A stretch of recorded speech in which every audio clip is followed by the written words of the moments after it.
Hello! And welcome everyone to D6, where I, Arshan, bring together several friends from across the internet to play on a D&D live stream show. I'm not sick anymore. Anymore. I got a cold on Wednesday, and my entire face got fucked up for an entire 5 days until now. So, yeah. Did I wind up recording the podcast twice? I think I did. No, actually, no. You'd be surprised. Where I believe. Well, speaking of the podcast, hey to all of you who are still trying to catch up to D6 archives.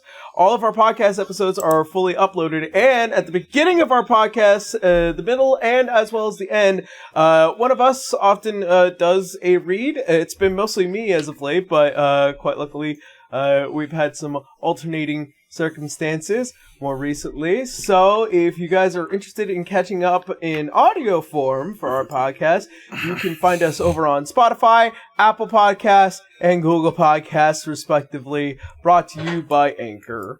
Whoop, whoop, woo. Yep. As well as I want to give a huge shout out to our wonderful friends by GamerSups, who have been helping me these past several days not be sick by drinking more water and less Gatorade. So if you guys find that you might want a very light seasoning to your water. Light seasoning. Right? You can get some flavors over at GamerSups, like Ditty Milk, for example, or Blue Raz, or Peach Tea, or Grenadier Grape. I got Grenadier Grape and Strawberry. And Strawberry. All these wonderful flavors and more if you want to go and check out gamersups.com/ or gamersups.gg/Shienpai. And if you use the code Shienpai, you get 10% off of your order. Alright. I am done wasting time. Is that what this is? Damn. Mm-hmm. I'm done wasting your guys' time. I think I should waste your guys' time by making you all live through this wonderful, terrifying world that is Erdseheimel. Am I right or am I wrong? I am wrong, right? We'll see. Listen, don't test my brain cell right now. That's mean. Shall we jump on into tonight's episode of D6? Yeah. Well, I guess we shall. Hey, there it is. Whoa! Oh, shit. Hello? Welcome to D6. As our wonderful adventurers, after finally landing in Excelsium in the capital Bulvaka, you all find yourselves quickly enamored, not just only with many of Citra's family's affairs, but also along with what is the political and racial turmoil that pervades the entire land. As all of you are nearly assassinated to the point that all of you had to flee to Sansabar, the home of Citra's mother. And after escaping what was this lightning storm within and I believe Connor enjoys this word, haboob, you all finally make it to Sansabar, a village hidden within the sand, as all of you walk through these massive ravines before finally entering this city of bards, hearing the light sounds of music and stories told within the streets, entering a small home that is, Eloise's mother's place, before she is immediately having her ass handed to her and viciously introduced by this very old biddy of a woman for terrifying not only Bora, but the entirety of the party and leaving in order to prepare for what is known as the story, a traditional word-of-mouth story that is passed on from generation to generation as a way to uphold what was the original tale of Ahmen'Ra, the first sultan or king of Echelsium. As all of you are left here and to your devices as you all begin to slowly try to relax, the night finally claims this place once more, as all of you had to get here very, very late given the circumstances. But yeah, all of you now rest within the home of Capwary Everberg. Did Buddha ever wake up again after all that? I don't think Buddha ever needs to sleep. No, I mean, like, he hit the ground. Did his soul re-enter his body? Did he wake up, or did he there? It's your choice. I'm not telling you what to expect. Yeah, bro's there. Woke up and is there. Yeah. Okay. Let's see, but yeah. I'm sorry. He just keeps quiet for now. He's just trying to like reboot the brain after all of that. Yeah, he's just trying to reboot the brain after all of that.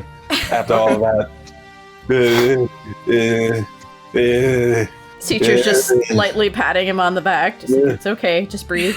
No more.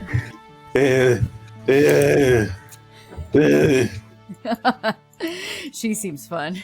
Yeah. Is she gone? Is she gone? She's gone. She's gone. She's gone. She's gone. Oh God. You never thought fear would come to a man already dead. Yeah. There are worse things than death. Way worse. What happened while I was out? She left to go prepare for this story thing. Oh gosh, she's coming back! Is she coming back? Yes. No. It's her house. It's her house. Yeah, her house, but she's going to be doing a performance jumps later. out of the nearest window. Given the circumstances, sure. As you jump out the nearest window, to which you're taking 6 points of slashing damage as you shred your body through glass. Am I fully healed, by the way? We've been healed, right? You didn't take damage. Nah, I still have my old health. Okay, so that is 91. 91. Cool. Oh no. Don't care. No. Don't care. Out of the window. Out of the vicinity. As you are jumping out through a window haphazardly, taking 6 points of slashing damage on your way out, and you find yourself roaming throughout the streets of Sansabar as the bright colored lights of the of several shops and several small, almost homemade theaters and bars and everything that kind of just fills and pervades this entire city. It's definitely different compared to Bulvaka, which is just busy and heavy and people just trying to get somewhere. Here, everyone seems to already have their place. Should we be letting him run around by himself? No. We're all just like awkwardly staring at the broken glass. Right. Oh, look at him. You see. Wait. Are we going back to Bra outside now? Or are you panning? Or are we focusing on the group? The group kind of just spoke over, like, maybe we should go find him. Alright, Bra is dusting himself in the glass. He's like, oh, he's still there. What am I didn't think this far ahead. What am I supposed to do? Oh well, back in the house. Coming through There the door? was an unnecessary amount of time taken up for this. It's for the fun. It's for the fun of it. Yeah, he goes back in the house. He goes back in the house. I'm aware. It's funny. Yep. But you didn't have to. That's how traumatized he is. I imagine. He's like, I didn't Don't think. worry. I Okay. know. Wait, is she there again? No. No. Not yet. Okay. He Fuck with you, bro. he regains. He joins back with the group. I didn't think ahead, so I'm just pretend I didn't jump out the window. Does anyone know mend? Giant broke. I do. Okay. Thank you. Yeah. As everyone is slowly trying to fix a broken window caused by Burrow. The night continues on. I think Citra would have a conversation with her mom about how the whole, do we tell your mom that I'm not a bard yet? I don't know, do you? No, I'm saying she would say that to her, just like, how do we approach this subject? Because I'm not a bard. Is that I something don't- that's... I think that would fundamentally matter. Okay, because the words were passed down from one bard to another, and I'm not one. Well, I don't think that she needs to know, right? I mean, I don't like lying, but if it's asked, I'm gonna have to tell her the truth. Well, I can play a flute, that's about it. Twitch is impressive, no doubt, and I'm proud that something has passed on this family line, but Bard is loose. You know, there are those who know how to tell the story and continue it on without having the rather proper training of a bard. There are those who keep this secret close, but the term bard here at Sansabar is very loose. Okay. Yeah. Are you So- okay? She hit you really hard. It's not the first time. The look of pure confusion. Like I said, I was raised on this. Your grandmother was very pertinent on the notion that I really needed to learn how to defend myself, especially in a land like this. How early did she start you?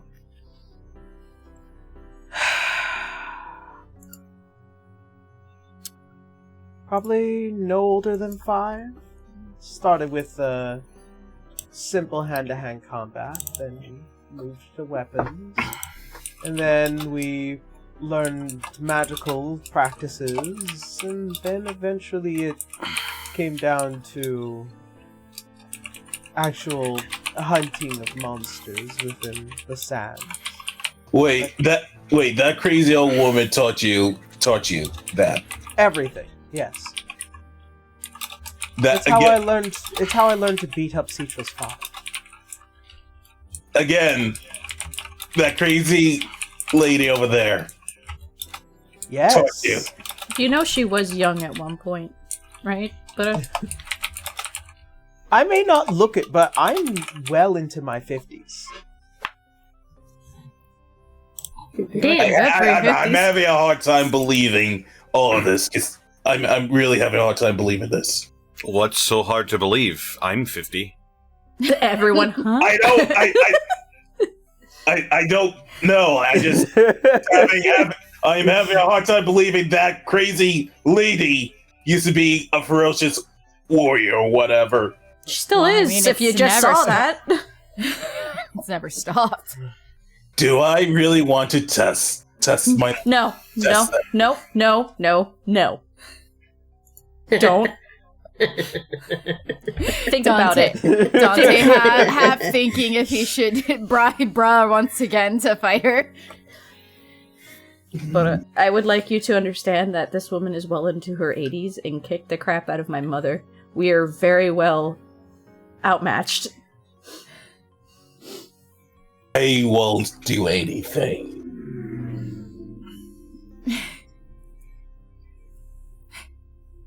She's gotta be like a level 20 at this age, so... I mean, how old fucking Dredger is? He's a level 20, so they're about the same range. Alright, well, Miss Idlewind, did you want to show us around your home city? Actually, I think I want to spend some time with my daughter. Oh. All Okay. right, understandable. Are there anything I need to know not to run into around here? Not really. Everyone's pretty friendly. I think this is probably the safest city for you to wander around if you wanted. All right, don't want to get trafficked again. No, please don't. Nobody that we want within the city is allowed in this city. I mean, with the exception of my husband, the entirety of the Sunsword Templars are not allowed to enter. And why is that? What did they do? Well, as she looks towards Citra and back to all of you, it started with me and Taryn. It was due to him not wanting to return back to Bolvaka many years ago. And which is the main reason why he has such a complicated relationship with his father. When he didn't return back home, they thought that we had abducted him, and thus sent a small force, including his brother at the time. And after fending them all off, telling them to all return, he had stood his ground with us.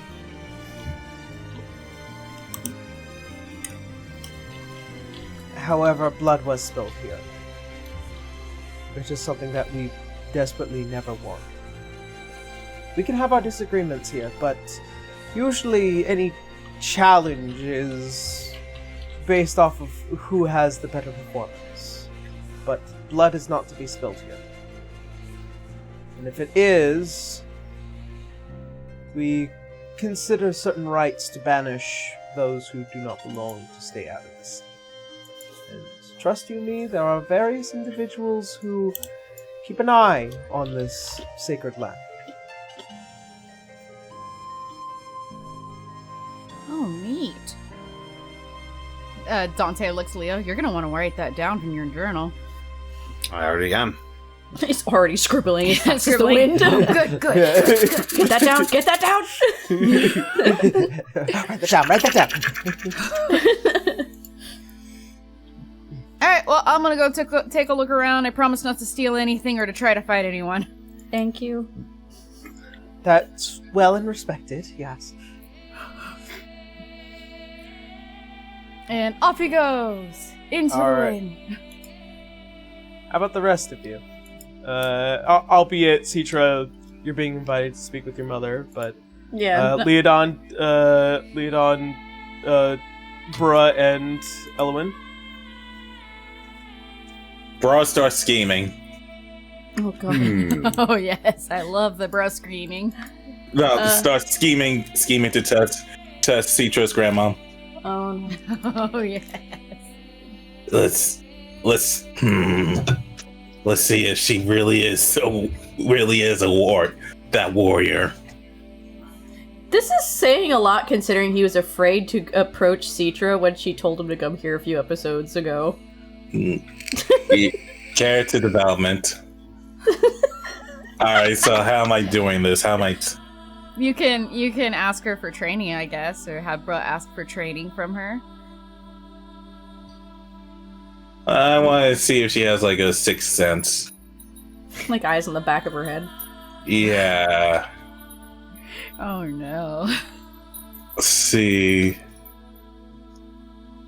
Nah, the training thing would be simpler. Alright. While you contemplate that, Leodon, Elwyn, anything you two want to do while you're within the city of Sansabar?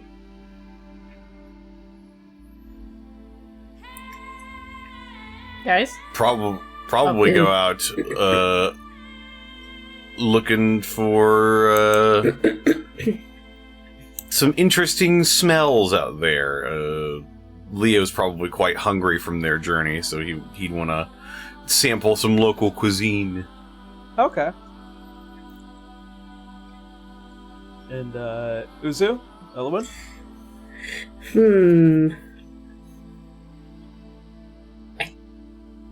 I kind of wanna...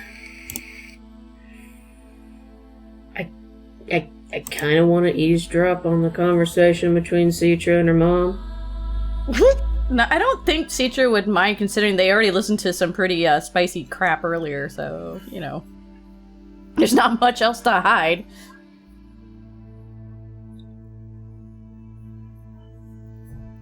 Like, are you gonna sneak it, or are you gonna ask to stick around?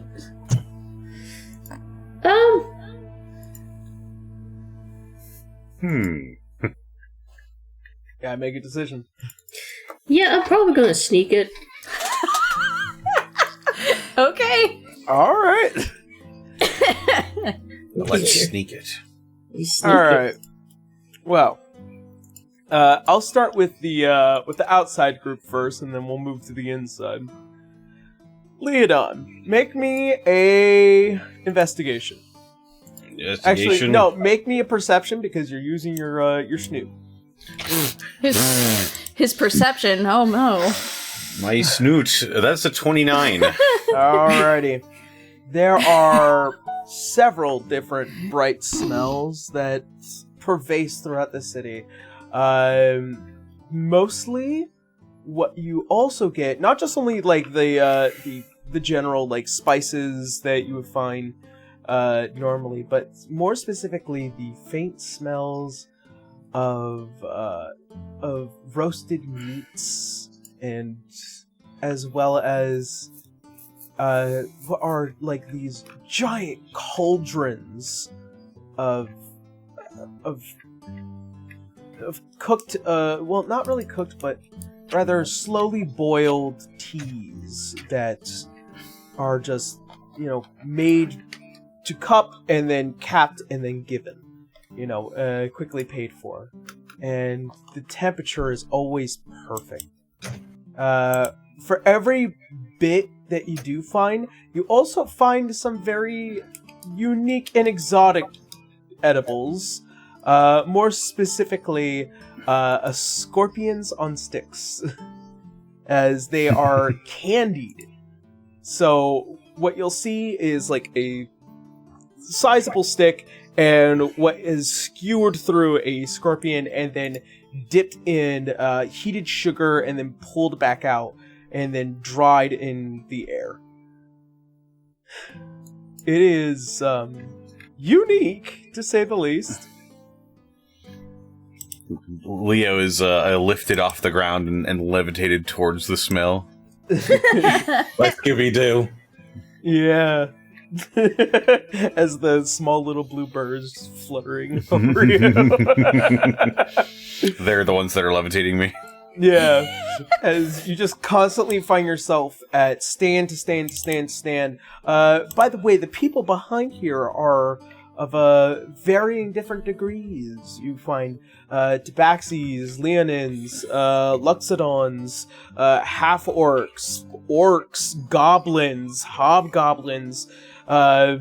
You don't see tieflings, mostly, given the fact that practically the only tiefling that had ever been born here was Citra's mother. But you do see that there are plenty of humans here. There are ton of half-elves as well. But yeah, it's definitely a very mixed community here. And you could also tell, you hear the general bardic areas as in this small area where all this food is being sold and whatnot. There is this main area where it looks like that there are just multiple stages that line the rows of this street, where you'll see several dancers and musicians constantly playing back and forth. You can hear that the music all seemingly has a certain unification to it, but it's definitely all within their own varying styles that allow there to be a mixture of culture and sound and story being told here. Alright. Dante, Yup. what are you looking for in specific? I don't know, just the shops. Are you robbing the place? I'm not gonna rob the place. What kind of shops are you looking for? He could get a gift for Haley. That's kind of what I was going for, how'd you know? Alright. So I'm looking for a gift for Haley, I'm looking for anything that, concerns blood. I know that sounds weird, No, but that's what Haley's into. So there are various different kinds of shops, but to speak about hemiomancy or to try and find anything with blood in specific, you're gonna find yourself around where Leodon is, because they sell animal blood for cooking there, but not for anything that is used for personal to medical practices here, because most of the magic here, especially for bards, is going to be through bardic magic. Damn. Any cool red rocks of any kind? There are quite a number of sold rocks, various polished, smooth, almost crystal-like rocks that come off as almost close to blood red, but very pretty. There is a small shop where they kind of sell knickknacks and various things, as well as hourglasses and small glass bowls that have certain designs on them. Ooh. Yeah, it'll cost you about 10 gold pieces for anything that you would want here. Alright, I want to get one of those close to blood red crystals. Okay. As you do, it's just this small little crystal that's just blood red. So as you pay for it, and you kind of just fold it, wrap it, ready for it to go as you head out back into the city. Oh, Haley's gonna love this. Haley's gonna love this. I mean, given that it's also from a city that most people can't get to. Oh yeah. So, Burra, Yep. you are deep in thought on how to contemplate a way to interact with Citra's grandmother. What is the thought that comes to mind? I need to know this. He's just going to do a simple duel with her. Against her. That's it. Okay. With wooden sticks. Okay. I will keep that in mind as we get closer to the end of the night. As it comes to the close, Elowen, I need you to make me a stealth check. I'm gonna frickin' do pass without a trace on me. First. Clever. Clever girl. Hee. 23. Alright. I will, keep that noted. As you pretend to kind of leave this situation, you hide in a somewhat off corner area where you have your ear close, and your perception even closer as you begin to listen to the conversation between Citra and Elise.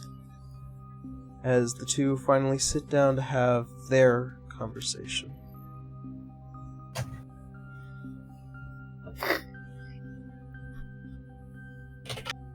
As you, Citra, are staring at your mother, she is nervous but yet confident. There's that tinge of like knowing how to talk to somebody for a long time but still having a tough time to bring up a very particular conversation here. And that's as much as your insight passively is going to give you. Yeah. I mean, it's her mom, so she's just gonna let out a small breath and just... Whatever it needs to be said, it's best to be said now. There was a lot said, and I don't want to keep fighting. I don't disagree with you. And I think your father is wrong. In case you need to know that. You think he's wrong? I think he's wrong in the sense that Sov is a danger, or that Sov needs to be put away, at least at this point. Sov just doesn't come out violently like you saw at the drop of a hat, if it makes you feel any better. That was a very scary and near-death situation. He doesn't do that. More often than not, we actually talk to each other and work with each other. To be fair, our last mission, Sov kept me and the rest of this group alive. I don't doubt it.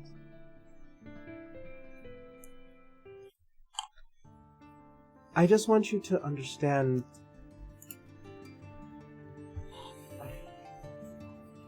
I think we were going to always be scared about what would happen to the future of this family, of us. We saw the brightest star in our lives being born within this very city. And we all knew exactly what it was going to be like. That I would face the same dangers that you would, unless things change. And it was very selfish, not just only of me and your father to have done what we did, but we wanted to make sure. Like any parent, I would imagine, is to assure that their child can grow up safely and happy, but for the first time, see you actually upset with us. For me personally, I have no right to tell you how to live your life. You've done that long enough. And as for Sov, if they exist, if they are a part of you, and if they are protecting you, I think that's important. Because there's someone there that will always have you when we are not. Sov seems to have... Sov is intense, I will give you that. But I feel like they're intense for all the right reasons.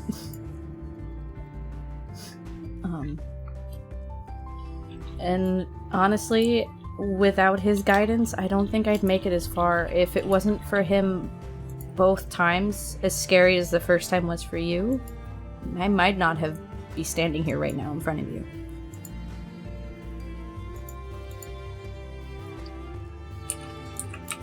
That's fair.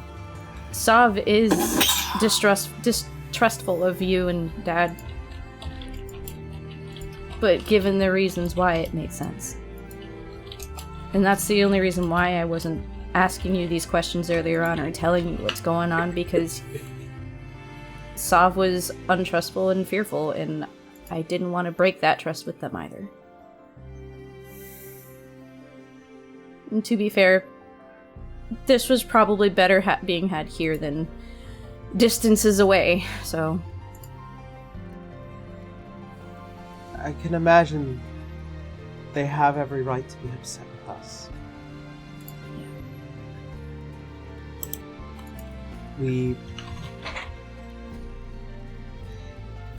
It's like...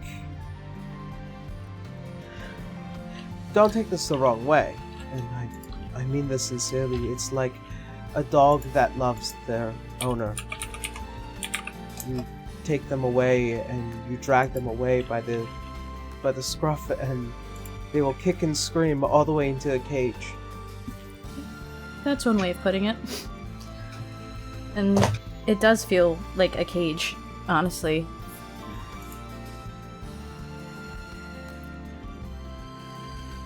But that cage is starting to crumble away more and more lately. Probably for good reason. I feel like it should be a good reason, because the more I lived without knowing what I was or what I was capable of, the worse things seem to have gotten. When I first woke up from one of those and I realized I had a pair of wings and a crown over my head, I was very scared and confused, but I was very lucky to have the friends that I have with me to support me through that very confusing stage. But it was Azure that was the one that eventually told me to be very careful with showing that side. I'm assuming he told you too, the same story. He did. And he's not fundamentally wrong. No. I'm still angry with him. And I'm gonna have a talk with him later, and she just kind of has that, like, frustrated, like, face. I'd imagine for all the right reasons is because of what Nephilims can do. It's more than just physical power. It's that they break down the very barriers of what holds the rules together. In certain ways. That doesn't mean all of them. It just they have a natural... Nephilims have a natural tendency to corrode and weaken chains and bindings. At least that's the way he had described it. It still sounds very confusing to me, but yeah, that sounds like his choice of words. His worry was also to be the fact that the knowledge of Nephilims were hidden away. And for those who do know it, well, their only example was the whole Tiamat situation. And, given society usually would react in fear, and that's never going to be a good thing. There was only ever one in this entire world that we knew about. Yep. So... perhaps... the story is not done. Well, I'm still standing, so I guess not. I need to address one thing, and it's because it's been bothering me since this whole thing exploded. You're not gonna just continuously fear me unless I go back to before, am I? Or, like... Your father is quite adamant on his own stance, at least. I can tell the look on his face when he left that he had no way to respond. No, but I do hope he doesn't come to hate me for it. I don't think you could ever was hate also this a little little girl. harsh on him, too. Well, it was a natural reaction, and I don't think he could ever hate his own child. He Thank spent so much time loving him, as I have. And Citra would just immediately just hug her mom, because that was, like, the one thing she was afraid of asking. As she hugs you, I can never be afraid of him. And she pulls you back just a bit. I can only be afraid for you. I understand. And, hopefully in time Sav will, find himself more comfortable around you two. Maybe one day. I mean, he does listen.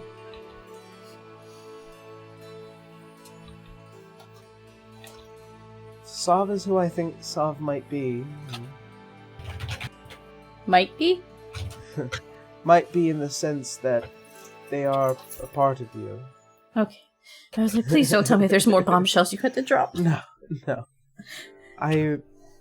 I've often thought that maybe, perhaps at one point I thought there was going to be twins, but perhaps I was overzealous.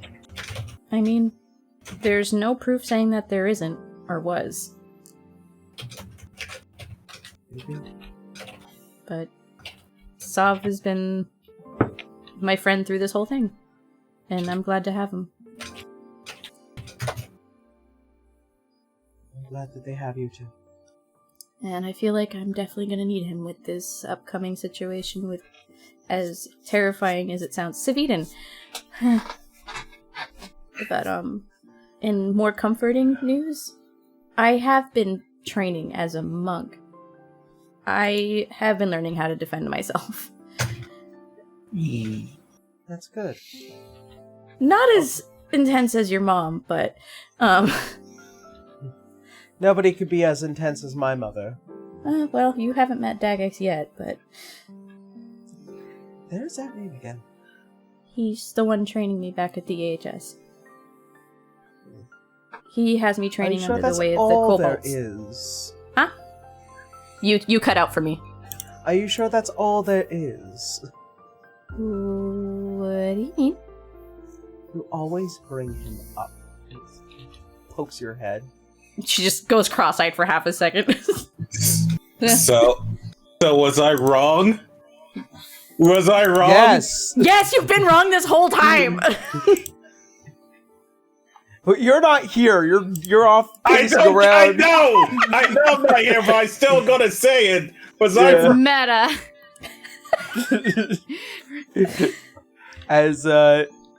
As she brings you in close and kind of pulls you closer along the couch to sit by what is this small little fireplace that glows deeply. I'm gonna try one more time, Elowen.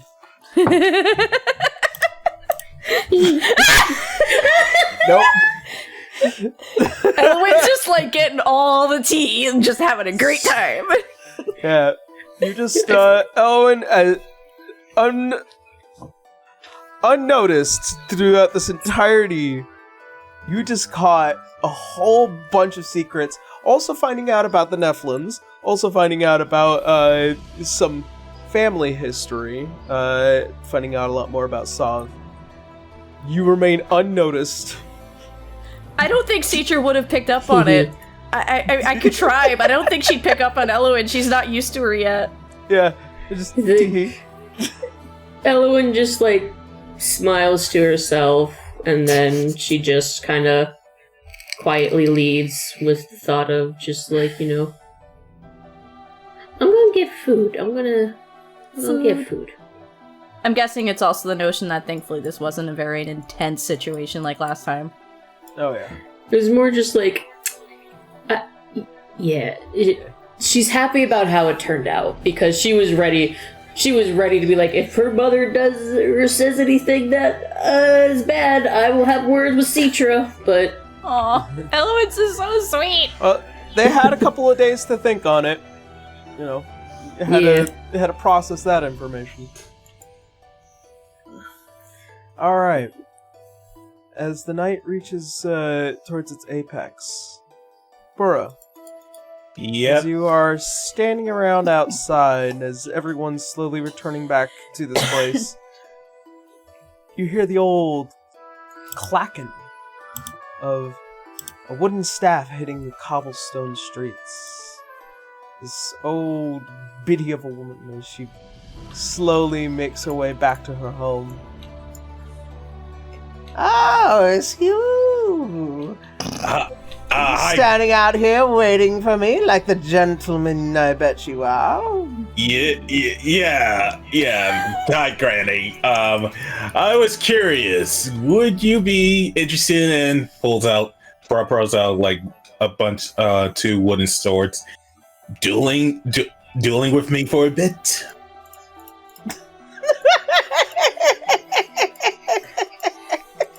With one of those dinky little things? What are you, a fucking infant? Bruh has like a shocked look on his face. Listen, Granny, I was just trying to be nice. If you want to duel with regular swords, let's go then. All right. Burra. Okay. Yes. I need you. Fuck. Here we go. I'm ready for this. Make a wisdom saving throw. Ah, shit. 7. You are immediately, as the staff is tapped on the ground, you go in to try and pull out your sword before... as she immediately casts Hold Person. What the fuck? Go me! Now, this is entertaining for me. Let go, Granny! Fight like a man! Well, you're a woman. Fight like a warrior! Yeah, let's go with that. You see, Sonny, you're a little too green behind the ears. You got another couple of decades Racist. before you can catch up to me. What else can I do? You could stand there. I believe whole person you can re-roll your wisdom saving throw. You can. On their turn. Yeah.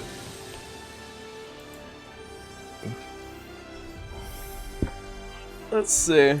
Yeah, at the end of each of its turns, the target can make another wisdom saving throw. And, Alright. Yep. It is now your turn as you stand there, held in Alright. place. Alright, re-rolling again. Yep. Ah, fuck. 10. And she walks up to you. Yeah, you're a couple of decades too early there, Sonny. I am not a few decades late. I'm at the right time. Not late, early. You see, you need to learn how to better uphold yourself. What the fuck do you mean uphold myself? You see, you constantly seem very tense. You can concern yourself with how people treat other people, including yourself, and you're also extremely worried about whether or not you'll be able to win the next fight.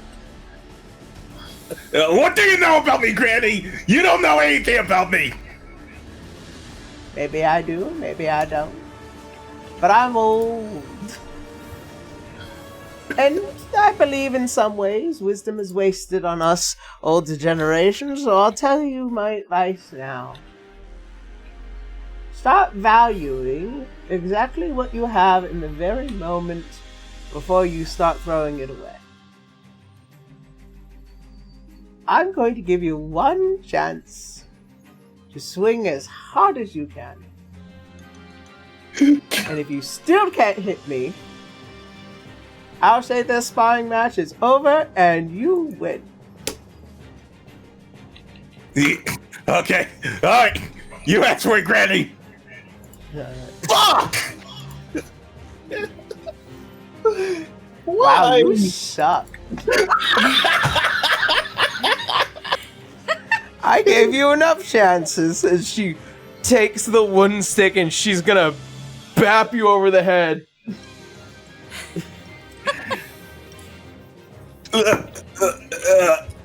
God damn you, Granny! That's gonna be a 22 to hit. And since you're paralyzed, I think that's an automatic crit. Yeah. So it is incapacitated, can't move. Advantage. Advantage. Well, at least it wasn't a natural 20. Still taking quite a bit of damage, though. Yeah. You're taking 14 points of bludgeoning damage. Magical, by the way. As the stick glows with magical arcane lines coming from the hand and then smacks you over the head with it and then taps the ground again. Well, we learn. Oh my god. So that's 14 already. Alright, give me another roll. And so do I. Alright. Jesus Christ. Alright. So she KO'd me now? No, she only gave you like 14 points of damage. Alright, She hasn't killed I'm you. striking her again. Alright, what do I need to do? You roll another wisdom save, keep going.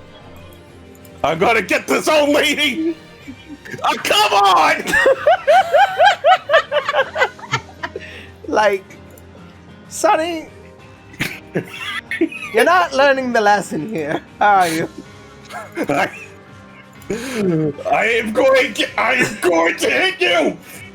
Reroll again! Reroll No. again! Reroll You again! get one. You get one. It's her turn now. God damn it! Yeah. And she's all like, "You want to know what, kiddo? I'll see you for dinner a little bit later, but I think that we need to wrap up here right about now." And so she's just gonna wave her little staff, and you need to you need to make another wisdom saving throw. I am going. God damn it! 13. How? Fighters, man. Before you are just woof, gone. And you are no longer in front of the house. What? Where am I? What? You are What? back towards the entrance of the village. What? Where? What? God! What? Where am I? Land flat on your ass, and you're able to move again before you're, and you're causing a ruckus as multiple people are like, kind of just like, "Hey, man, like, calm down." That old lady, I'm gonna get her! Bronze tossed both of him back to where he was. Alright. As night comes to a close, as Capoeira enters the building, it's just like, weird motherfuckers. I'm sorry? Oh no, your friend is quite interesting. Wanted to start a fight. I told him what for. She was about to ask who, and then she said start a fight. I went, oh. I told him not to. Ah, well.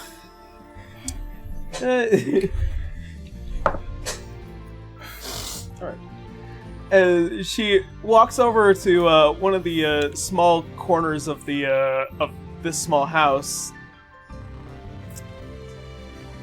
Elwyn, you feel the slight tapping on your. Uzu's. Oh. I beg. Oh, okay, never mind. Okay. Elwyn, as you feel a slight tap on your foot deep within the shadows of this room. Oh, I had left before. Yeah, they went to go get Oh, food. yeah, that's right. Never Yeah. mind. Never mind. She's just all like, Alright, so you two kiss and make up? You done being a bunch of pussy-ass bitches? Oh my god! Citra has to, like, reset her brain for a second. Just, yes? As you can see, your mother immediately feel disappointment. Good. Well, alright. I have talked to the upper council, managed to talk to some of the other elders. We will be preparing the story for tomorrow, and there is going to be a massive thing for it. So I recommend getting plenty of sleep, drink lots of water, given the fact that it's dry as fuck out there. Citra just starts giggling. Like, okay. Like, she's starting to, like, find it amusing rather than just shocking. Oh, and when your friend gets back, tell him that hopefully he might have learned his lesson, and if he didn't, he could try again later tomorrow. There's lots of things that need to get taken care of first. I'm not gonna waste my entire night fighting some youngster. I'm gonna tell you this right now. He's probably just gonna try and attack you again. He can certainly try. Am I there yet? No. No. No, I'm just asking Yarrow, like, and now bro is like sprinting back. No. Alright. As finally the late night comes to claim, as all of you slowly returning back, Leodon, you finally coming back with what is a handful of, well, kind of arms full of various treats and exotic foods that you have found in the streets. It's gonna cost you somewhere around 20 gold pieces for all of this. Fuck it, take it.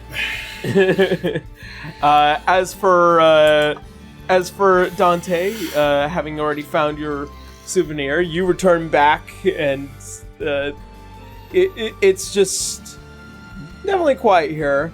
Elohim, you definitely found a relatively good meal while you were out. I And, also show up with a bunch of food just like Leo. Yeah. They're like, oh, same! Oh, hey! Oh, you went to the west side of town? I went to the east side of town. Oh, it's crazy how much different and diverse the different parts of town's cuisines are. Yeah. Look at this giant meat skewer. Look at this scorpion skewer. As all of you slightly convene, you are met with a barreling Burra running through, trying to find his way into the house. All the food just knocked out of their arms. If he seems to be, like, on a mission to find her grandmother, I feel like Citra would just try to stop him once he gets in the house. Okay. As Burra enters, you can hear the slight crashing of a door being kicked down, just... Where is she? Baboosh. And hold person. Where is she? Where the fuck is she? Burra, make a wisdom saving throw. Watch him pass this God window. damn it! Nope, you're held. This time, it's Citra holding you. Where is she? Where is she? Ruff, ruff, ruff, ruff! He Can't speak started with wolfing. animals. I'm gonna need you to calm down, fix the door, and stop hunting my grandmother. It is late. I might be a gilf, but I'm not taken. Ah, you! Broad strikes again! Broad tries You're to strike stuck. her! Broad tries to strike her again! You are stuck. Yeah. I cast hold person on you just like she did. How is it that you Leo failed will so slowly- many fucking wisdom saving throws in a single session? I am surprised. I don't know either. will slowly go over and to a table and set down all of his food that he got for the day. Yeah. And he'll walk over to Bruh and pick him up like a cardboard standee, and he'll take him over to the corner to cool down. Yeah, by the way, for the audience, because nobody can ever see these rolls, Burra rolled a 7, a 10, a 7, a 9, 2 13s, and a 6. Yeah, none of which would even pass my wisdom saves. Yep. And you went up against a level 20 grandma. Action Grandma strikes again.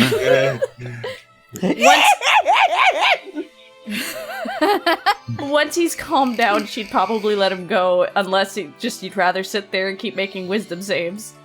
I can turn him into a turtle. No. Dante kind of looking curiously. Hmm. Maybe. Nah, I think he's calmed down. He's fine. Okie dokie. Lowers her star rock. And you see as Citra's mom comes over to you, Burra. What was that? A car. Car. Yeah. Yeah. A fucking idiot, if you ask me. Now. I spent so much money on my muffler. As Eloise comes over to you, and she puts a hand on your shoulder. I understand you completely, but I need to know, are you Daijo okay, Master Watson? I want to beat her! How dare she manage to get the jump on me? A granny! A freaking granny! I mean, I just did, and I'm not a granny. We all have our strengths and weaknesses. Let's try and agree on that. But she is my mother, and she is the most impossible woman on this planet, but she has her uses. Yeah.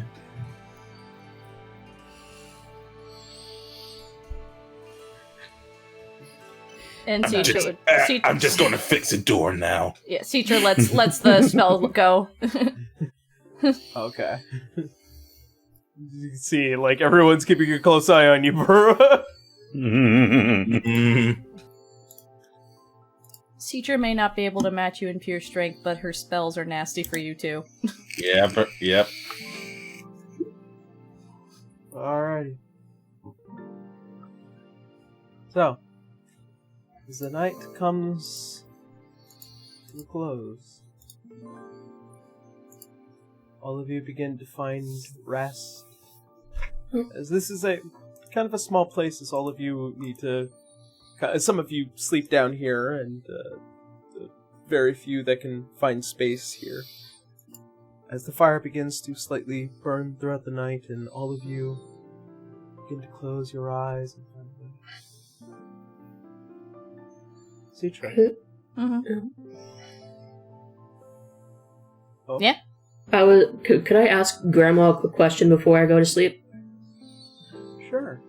As she's probably in her own bed by this point, but you can definitely go ask.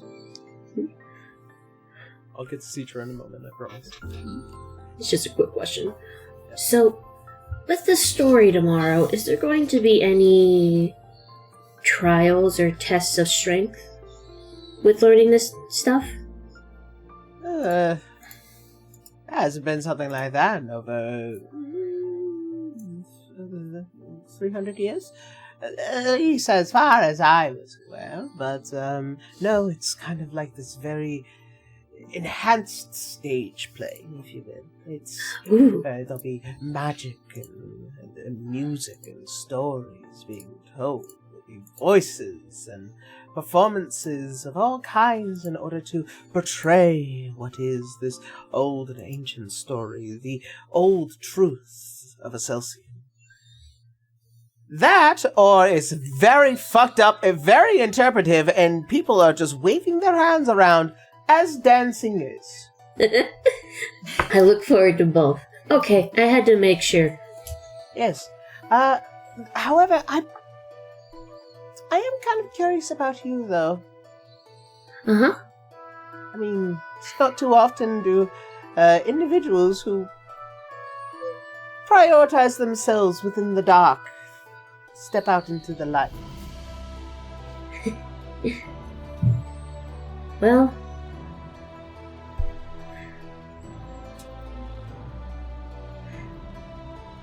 kind of can't help it. I learned about your stars up here, and I wanted to learn more about them. But also, I need to find a new home for my family. We can't stay in the dark anymore. Oh, well. Good news is that Sansabar is always looking for new company and new people. Just, don't bring along any of the uncouth, people like me. Oh, you're not uncle. Oh, no, I thought you were talking about... No. I think you're cool. Oh.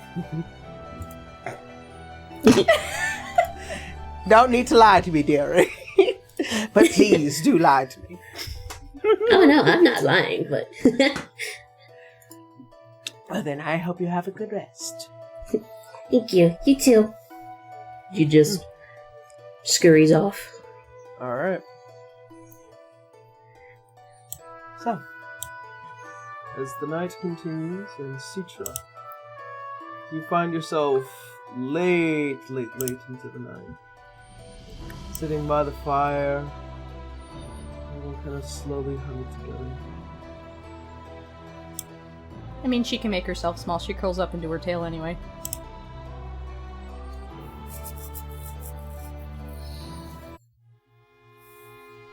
You hear a faint voice as your eyes begin to grow heavy. As it's coming from the fire, just... Citra. Citra? She, shakes her head for a second there, looking around. As you kind of look left and right.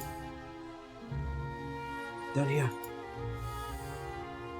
As you look into the fire, you can see a strange face poking out through the embers. Citra. Huh? What? There you are. Shh.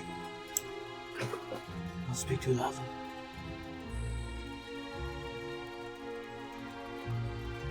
Who are you? It's a bit of an awkward thing to have to explain this, but it is me, Alois. What? Very feminine-looking face, though, to the embers. The mission I'm currently on is not going perfect, but I've had to make do with a new face for a while. This is very jarring. I'm gonna let you know that right now. I'm well aware. How have things been going over there? That's never a good sign.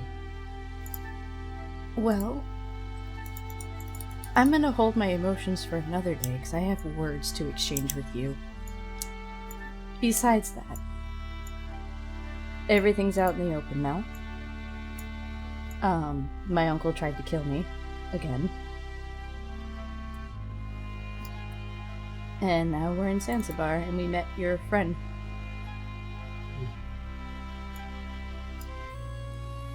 I had my suspicions with Mikhail here and there, but Oh my I never would god. have thought. Shit.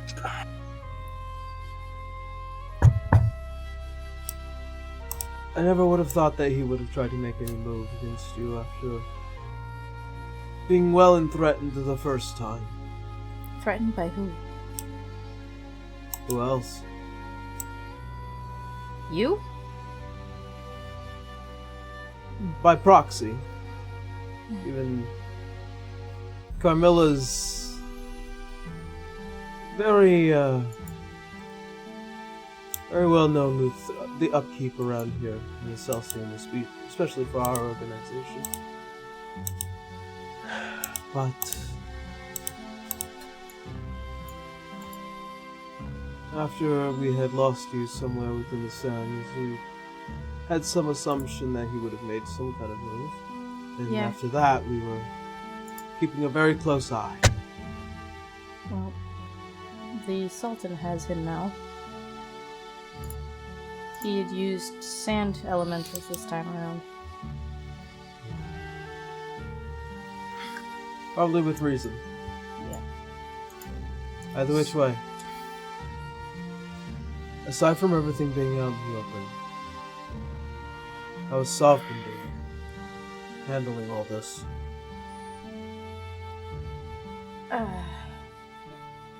Well, during the attack, Sav lost control.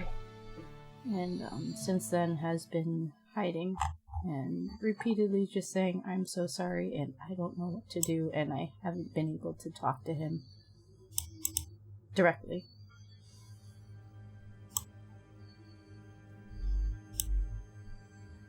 But Perhaps my mother, at least, is slowly coming to terms with them.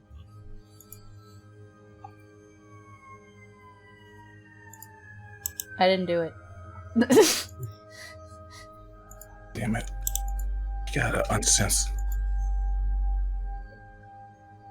what's going on there, bud? Yeah, I'm fine. I'm worried about him.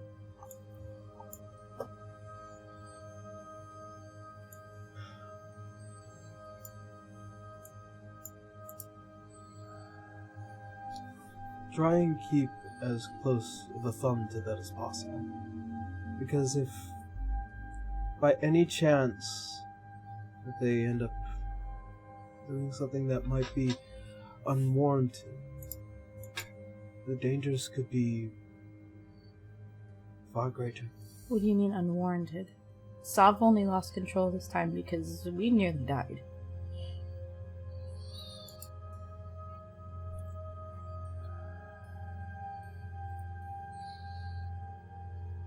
If they are capable of losing control, on a small scale even, I have certain fears of what they can lose control on a grand scale. You're afraid of them overtaking me, aren't you? A little bit, yeah. That explains the whole moment where you put a gun to my face.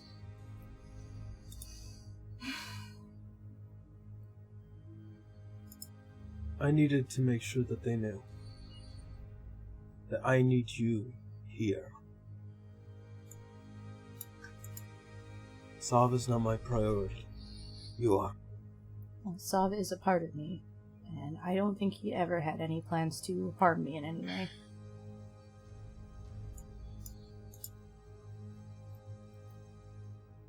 Time will be the judge of that. As you begin to hear slight footsteps echoing behind them. Listen, I have to go. Remember, keep an eye on things. I'm doing my best. Good. That's it. As you can see the embers begin to pull back and fall, you can see one of the crack of the pieces of dry wood just hit the flames. You can see the sparks rise through the chimney. She just kind of stares like, okay. Like, they got used to the psychic message in their heads. This was a whole new level of what?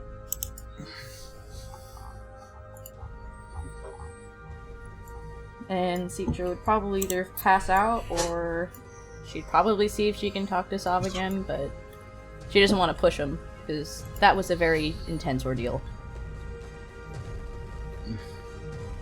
Well then. As you try and reach out to Sav, you're not getting it tonight. You don't hear the same message as before, but this time there is calm. However, unfortunately, given how late it is, your mind finally pulls back and dreams. As all of you begin to rest, of course, with Ubora standing as a stalwart defender for your friends again. Did he not hear all that then? Or see that? Probably, more than likely, trying to keep an eye out for what might come through a window or a door. That is true. Or fuming about the grandma kicking his ass again. Alright. As the new day begins, you hear the slight hustle and bustle, as well as the various tip-taps and the click-clacks of an old wooden staff running through this house. I'm late! I'm late! Oh, no! As you can see, she's getting out, like, barely getting out the door before turning towards all of you. All of you, wake up, quickly! We have to get to the theater. Remember, make it to the theater on time before the sun hits the highest point in the sky in order for the story to be properly told. And then, tomorrow, we'll worry about the solstice then. But today, the story first. Quickly! I'm running out of time! As you can see as the door quickly ripped open and then closed behind her. Well, good morning to everyone, too. Good morning. Good morning. Dante just still snoozing in. Citra just poking him with her tail. Just, Dante. Auntie Jan, I And don't then want to go to church tonight. She'll wave the feathery part of her tail over his nose. There you are. Well, good morning, afternoon, whatever. Yeah, that's right. We gotta get up. We're already late, I guess. Oh, late. Story thing? Oh yeah. I thought you were gonna say school or something. No. Oh no. As your mother wakes up, almost without a single hair out of place. Citra's hair, like, it's either always messy on top and the bottom half is always okay-ish. Yeah. That's about it. Just pure silk black hair as it just waves and immediately perfect. That's not fair. Did you wake up like that, or did you just... Did you wake up early? If you've lived here for as long as I have, you definitely know how to do something like this. Is it prestidigitation?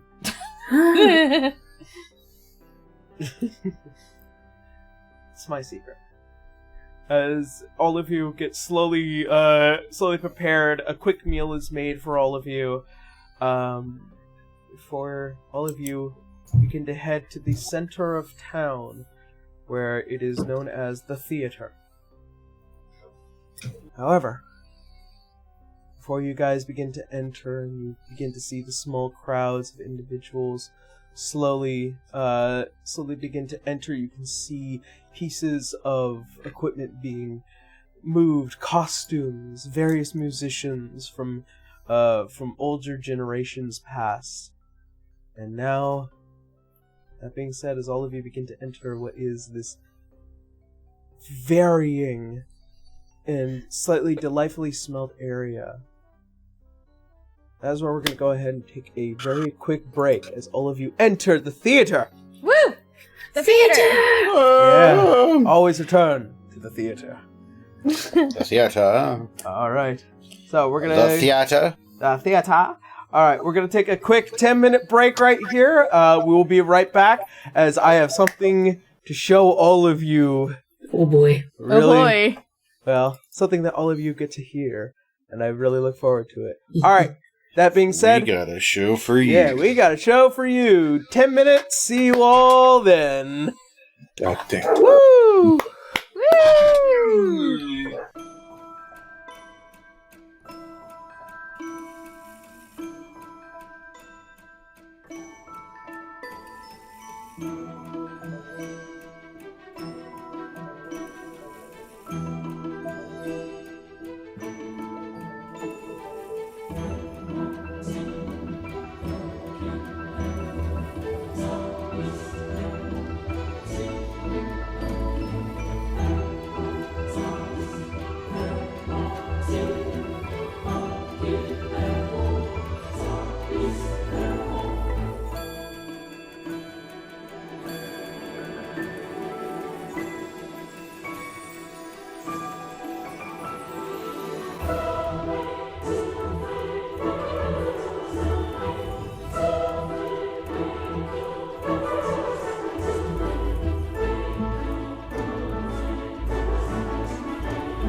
And we're back.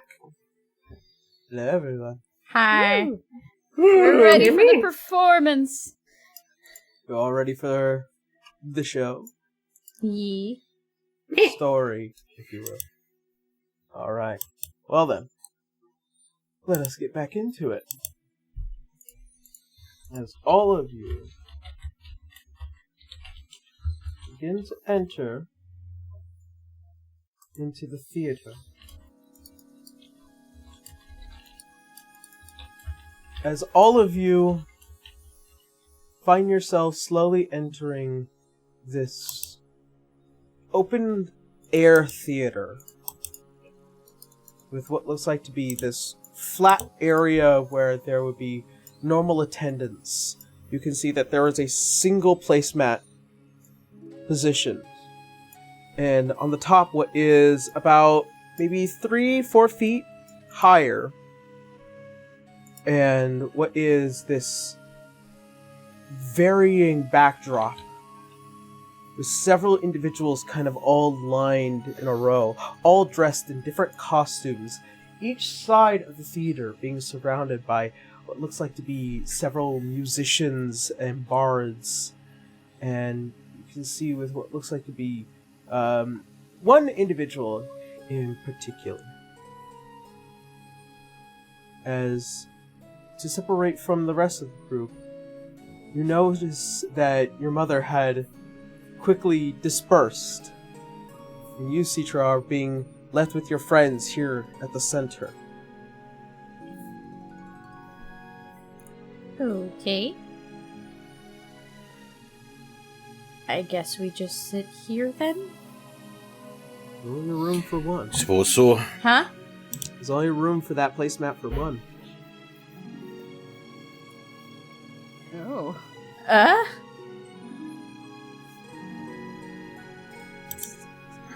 Does one of us go in this, or...? I think Citra should. Okay. She wasn't told anything. No instruction, just don't be late, so... As the several of you lead Citra towards the center, where atop the theater many stand to await. As one tabaxi man comes out. Much apologies for all of you who are coming to attendance, but as for your friends, well, please keep in mind that this story is a close one, and a secret that must be held amongst our people. Citra Idol. Yes? You may refer to me as Hidalgo Rudis, and I am the proprietor of the theater. Whilst you are here, clapping is to be kept at a low and slow pace, and as well as no smoking. Oh. Please stand clear of the doors. Exits are to your left and right. And remember this story well, or it will only be told once.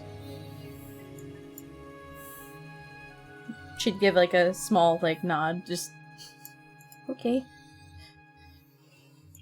She's a little nervous. She's like, I'm not even on stage. Why am I nervous? Yeah. As you can see, he slowly backs away into a small crowd of people as they begin to slightly cross and move.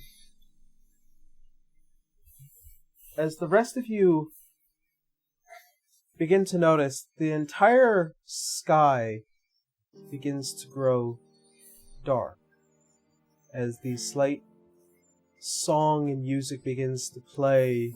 You can see that there are individuals from atop the theater rafts beginning to cast magic and spells to create this ambiance.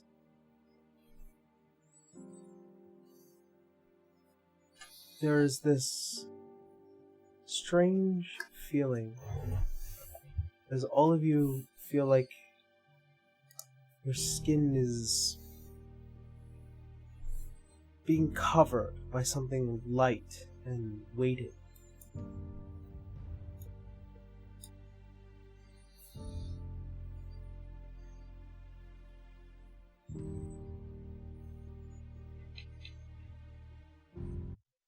as the bottom of the theater begins to fill with faint smokes, as you can see what was once the familiar faces all beginning to shift and change, as if by magic their entire beings are being transformed into acting as different figures, as you all begin to see what is the first written history of Excelsior.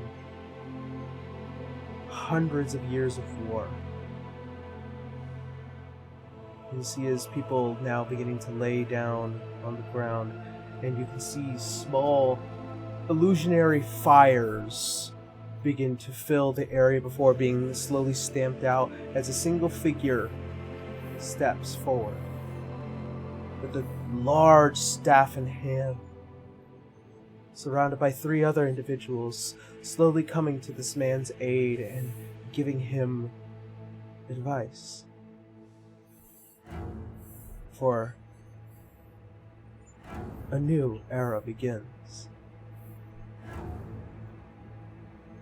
As the night comes, and what seemingly is the transition of the sky shifting day and days and days and years and years and years before you hear the slight vision in the back as a giant city disappears from the sky. Before you are all entered into a room, and all of you begin to hear a faint voice, each one familiar to each and every one of you. Burra. Yep. You hear, I remember this story. Dante, you hear, this moment, the one from our past. Citra, how it all started. As all of you hear the faint voices of these 3 figures beginning to slowly move into a dark room, and there standing atop a man. Oh, Roya, what have you done? Nera, Sahani, Nerthus, my friends. I assume you bring wisdom to my court as always. It is not glad tidings, old friend. As you are aware, Lumeria has fallen. The gods are screaming through the skies, and while Vecna no longer acts as a threat, this war has cost Mystra her fawn. The death of so many has plagued not only the far lands to the south, but here in Alcelsium as well. Orcus plans to make his move now that the gates are open. We have only traded one war for another. One I fear that may be worse than its former. Ahmen'Ra, I beg you to please reconsider your crusade on the Half-Bloods. They can be a valued ally. Yes, there are many that do worship the betrayers. But if you see to it they are welcome, perhaps we can reason with them. Use their power in the oncoming storm. We have discussed this. They have nothing but ire for our people. Only because you murder them in your streets. Because of what they have done in my streets. Corpse magic is one thing, but to call upon the betrayer gods and then murder our own after spending hundreds of years of suffering. I say their blood is worth less than the blood they spill. I was there, my friend. I built you this city. And there will always be conflict. But laws that would sooner be unfair to their kind must need evaluation. You would ignore your advisors over self-righteousness, knowing yourself a hypocrite. Enough! I've heard enough. If Excelsium is to stand as one, we must remove the plague of this land. Gods be damned what they desire. Bahamut will face what he wrought with his son. Vecna replaced with Orcus, devil's blood flood within people. This is no less than what we faced before. I know what I have done, and it is for our people that I would deign to do it again. You speak like a madman. What threats were faced before are nothing like what we are doing now. The balance has faltered, and many are receiving the call to the divine gates. If you do not stop now, the ire you will face will not be of the Half-Bloods, but the very gods you speak of with blasphemed words. My friend, we are begging you to please reconsider. You would all betray me. Did you all receive the call? Did you all accept the divine rites? There has been too much death already, and lies will get us nowhere. We have been chosen, and I have accepted my role to act as the arbiter of the souls that pass. This will bring balance to the necrotic imbalance caused by Vecna. I will be acting as a protector of the night, so that people may once again celebrate with the rising of the moon, as our enemies have used it for war far too long. And what of you, Erithis? You would betray me too. The world must be rebuilt. Laws need to be placed. So for the sake of this star's future, and for you as well, whether you know it or not now, without question. Damn you! Damn you all!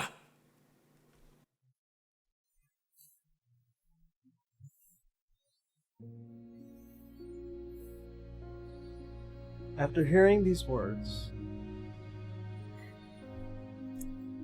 an old truth comes to light to all of you.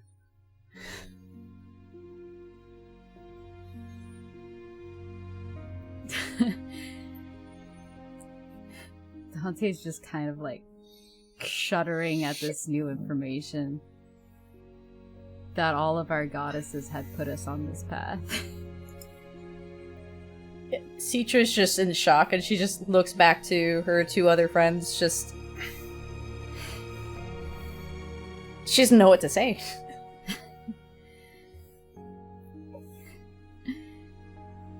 The show begins to come to a close as towards the far off, as a single pedestal is wheeled out, and you can see almost a slight illusionary twist of sand and a storm being made around it. As a single individual, as they act almost as if to cut their hand and place it upon the pedestal, where that giant backdrop would lead is another illusion, as if lifting an entire city far beyond it.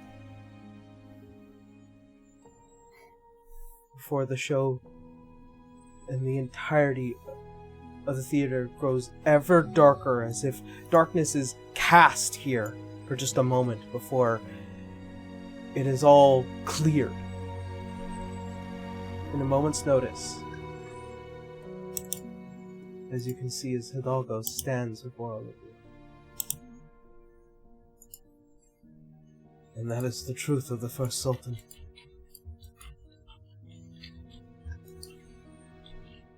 Thank you for telling our story.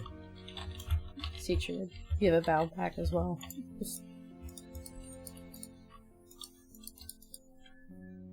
As the entire area is immediately cleared, you can see as several of the bards simply just either dimension dooring or all finding themselves misty stepping away, and all of them just like wind, just blowing through once.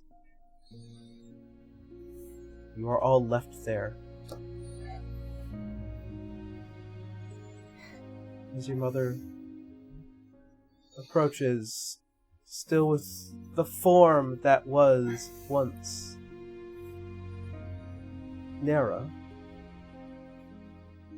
this figure that would have once been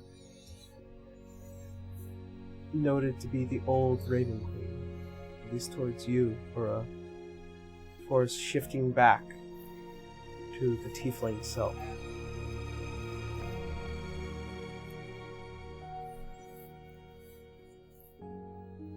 Everyone has a part in this play.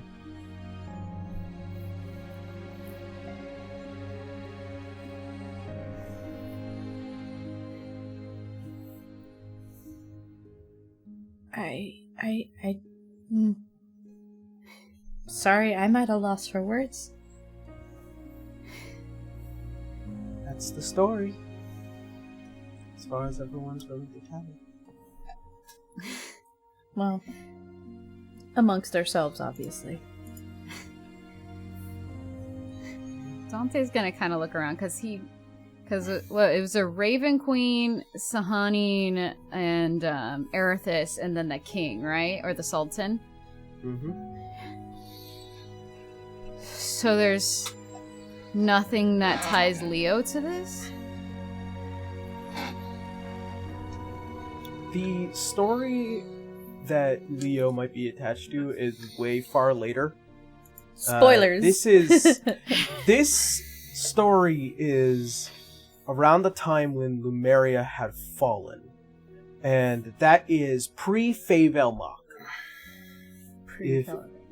Yeah. The Favelmach was the 5,000-year war that permeated this entire star, this planet, before it finally came to an end, which led to the Age of Calamity with Tiamat. The essence of where this had all started is after Lumeria had fell, but before the Favel.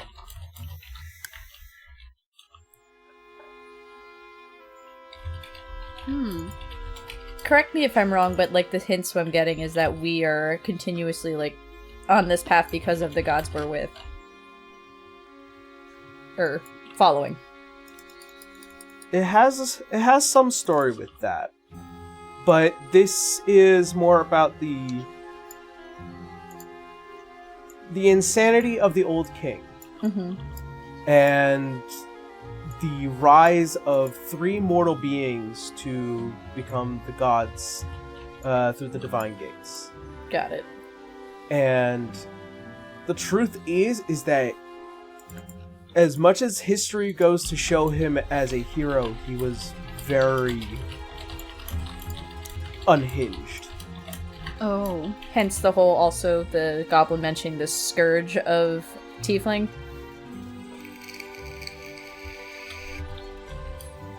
Pretty much. Devils within their blood kind of deal. Mm-hmm. This also goes to show some part of history that you guys might know about, especially with the Amulet of the Red King, as it predates the Favelmach as well. That thing's old! Is he the Red King? Mm-hmm. Yeah, the thing that we're still dealing with.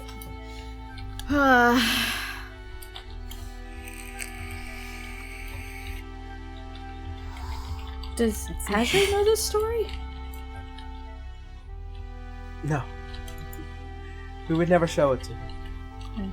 Much to how he and his friend had begged. He's not one of us. You know who his friend was, right? My father. Yeah. He is a trip, I will tell you that. Alright, well... But then... what does Saviden have to do with all this, then?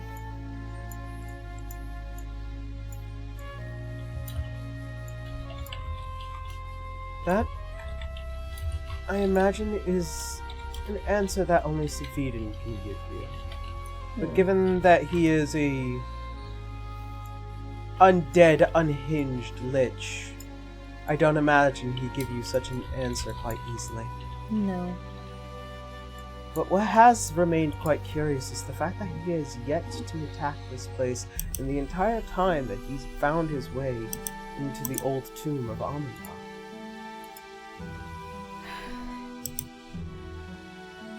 You're saying we have to go find him there? That's where your father found him. Strange. Why wouldn't he attack? He had everything at his disposal. Or he somehow knows this is coming, and he's just waiting for it. Possibly. Well, Erithis herself told me that dealing with him would help me not only help bring balance, but also... exactly. Help me figure out answers about Tasha as well. Or Igwelf now, but there's so much tied into this, my head hurts. All the answers are within the tomb, and all of you now have the key in order to enter. The key? The story cannot be repeated, only remembered. Okay. So what you're saying is we're gonna have to repeat this story to get in?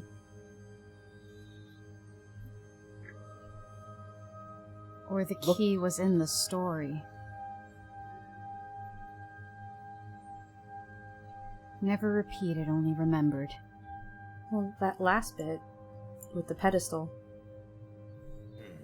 The pedestal. They cut their hands, right? From what I remember, or something like that. Yeah, it's Can I blood. roll investigation on the pedestal, please? Sure. Actually, yeah, it would be investigation because, like, you would have to, like, put memory to how you can imagine that. So even with the 13, I'll say this now. Alright, let's do it. Something about this pedestal, especially where its location is that it, as far as you are aware for the backdrop, where it was this very mountained area before a city had risen from the sands itself by placing your hand upon this pedestal. You would know it would be probably to the north of this city where this pedestal might be.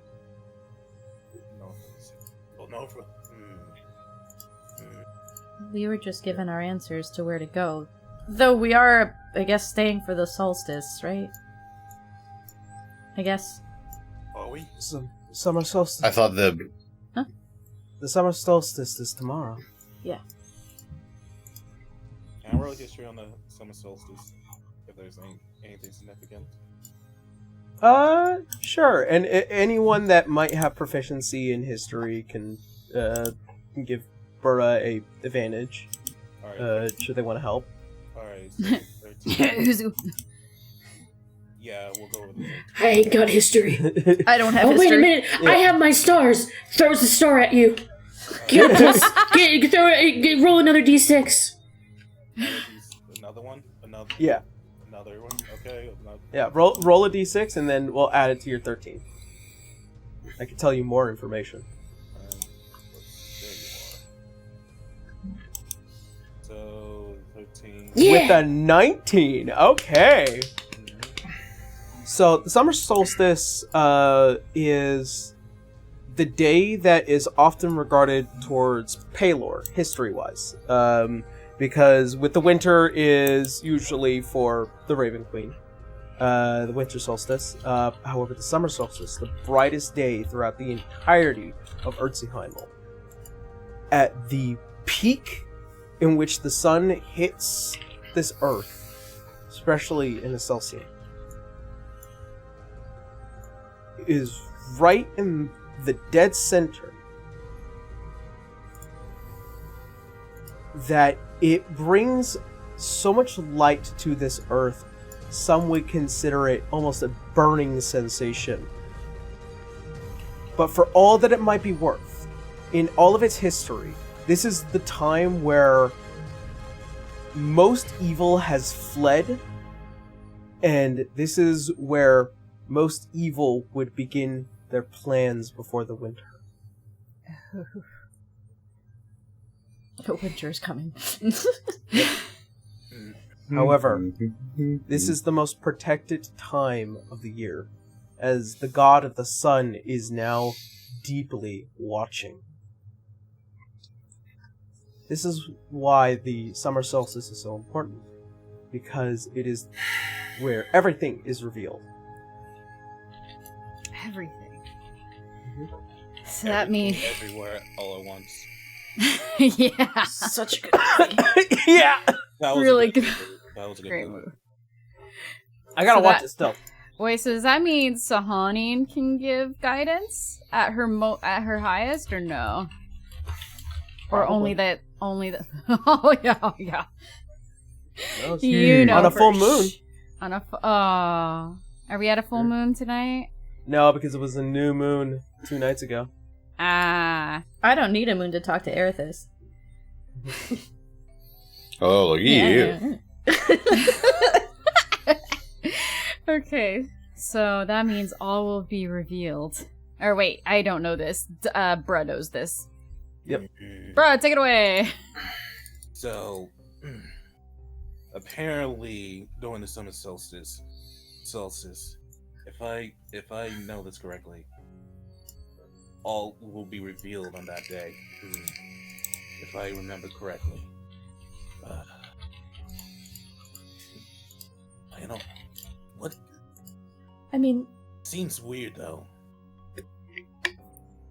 light is revealing. Yeah, true.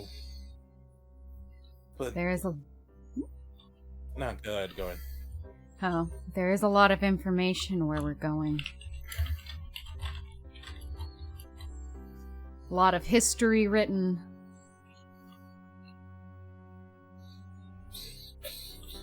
I mean, it could be literal. All will be revealed. All of Excelsium history, maybe. And that's... Citra just kind of looks at them going, but at the same time, we're also being upheld to keep this place a secret. I feel like it's going to be real awkward if, knock on wood, we get through this and we return to Azure. You can't tell him where this place is. Oh, I'm sure as hell not telling him. He doesn't already know. He doesn't. I sure as hell ain't telling him. He revealed as much that he was here years ago looking for it, as well as Mephistopheles, my grandfather, was, and they never found it. You found my grandmother, though. They only found your grandma? Mm-hmm. How do you think my mom came to be? Through the stork. Through the stork, obviously. Oh, okay. I'll let you believe that. Sweet summer child. Wait, In all that time, wait. they never saw fit to tell either of them. Nope. And we'll keep it that way.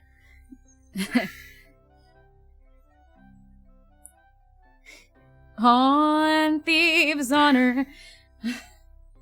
Citra trusts Dante enough, trust me.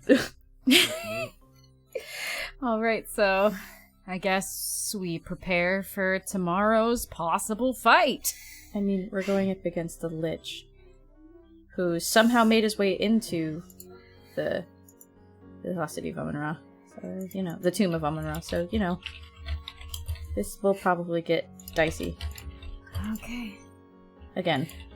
I'm starting to Alright, see a pattern.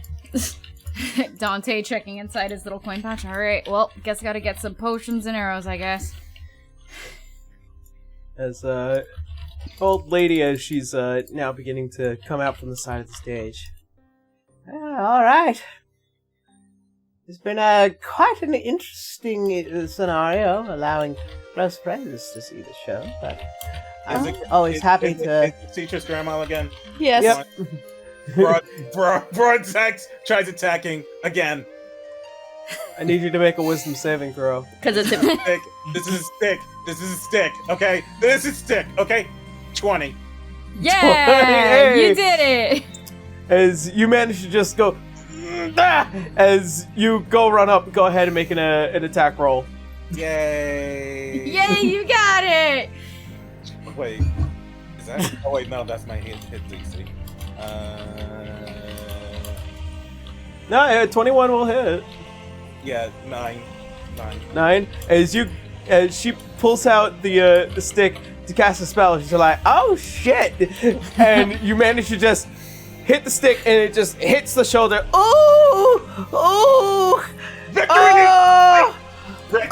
You would hit an old woman. Oh! Citra's now angry.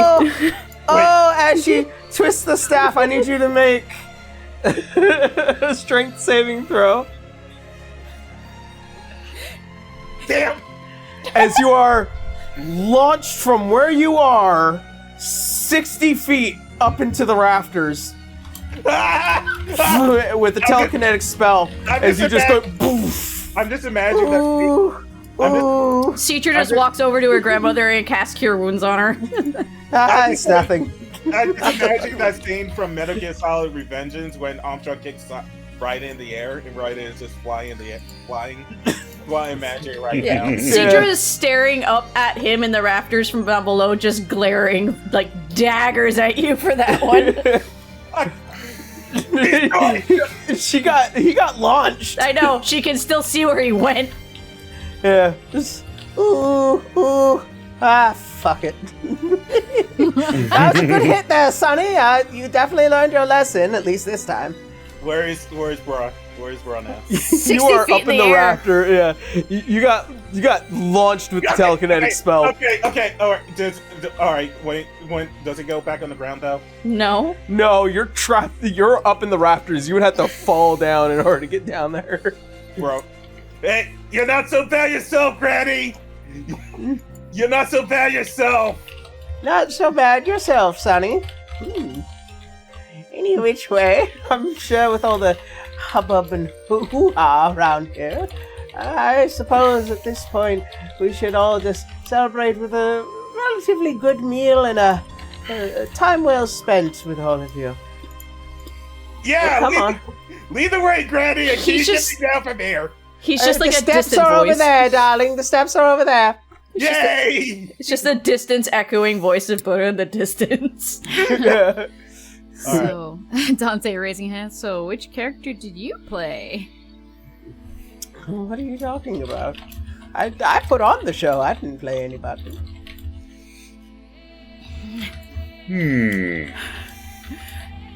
Can Dante roll for insight? Sure. Where's your insight? Okay. That is a 22. You could definitely tell she's lying, but she's not gonna tell you at any point what detail that was. Oh. Alright, fair enough. Yeah, she rolled a higher deception. She's a bard! You did say that, was it Sahani and Erithis and the Raven Queen are technically like sister goddesses? As far as history tells it, that they are like sisters. Yeah. However, the reality is that they aren't related at all. Yeah. They all came to godhood and power at the same time. When the call for new gods were being told, it was basically these three who became the advisors for Ahmen'Ra, and then they ascended to their thrones. So at some point, gods were once mortal. Well, we kind of knew that about the other goddess we met at the summit. Yep. The goddess of magic. Yeah. Wow, that's cool. So, I guess we can prepare for tomorrow, have some dinner, and enjoy each other's company. Yep. For tomorrow, we dine in hell. Are there happy meals? In hell! However... However... Uh-oh. I need you to make a perception check. Hi, okay.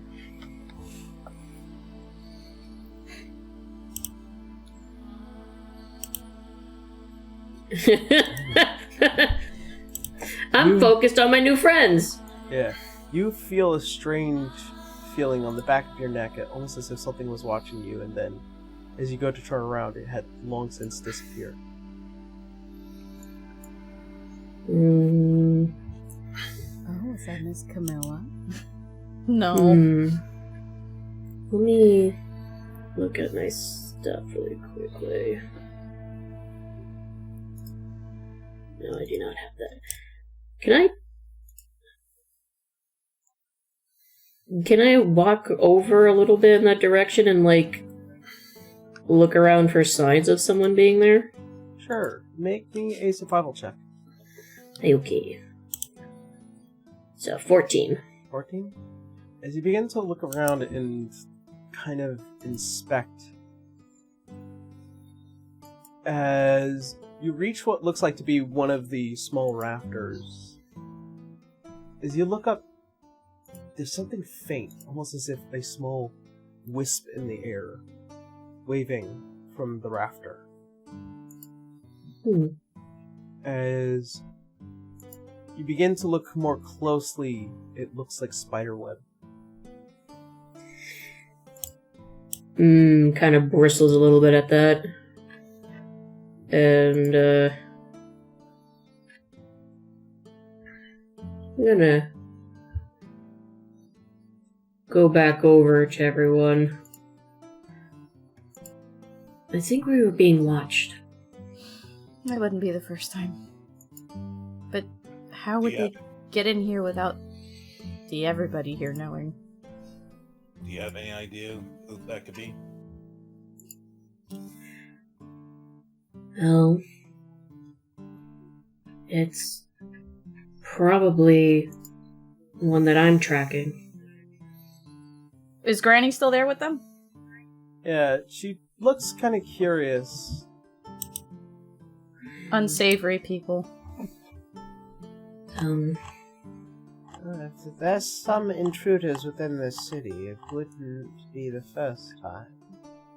However, if they were hiding around here, they must be really fucking good. A follower of Loth. A follower of a dead god. Something fucked up in their head, I suppose. But, you know, to each their own. Betray a god or otherwise.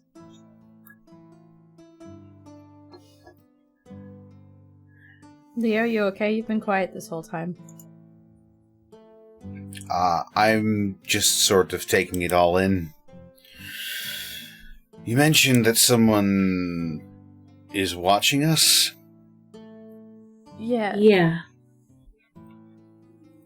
Do you still feel that feeling? Not at the moment. Well, if they saw the story, then they're... Hopefully they're not, but I feel like we probably might have a run-in with them looking for Saviden.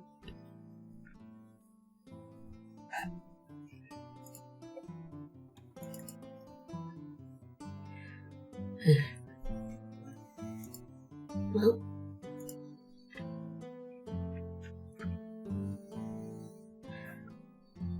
So, what do you all want to do now? Enjoy what we can before facing tomorrow. We've been through so much doom and gloom, I would not want to pluck a gift horse in the mouth here.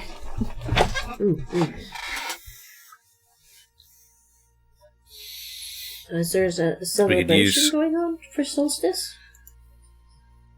Yeah, it being the brightest day here, we like to try and find ourselves within the shade, as you are relatively sure it's sweatier than an old woman's tits down here.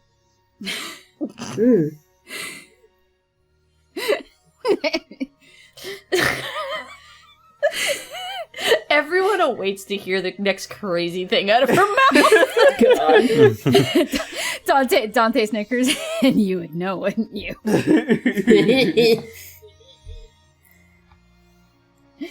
God, if there was ever a chance for Dante to have several different shades of what they're wearing begin to grow darker. Right. Well then, as the day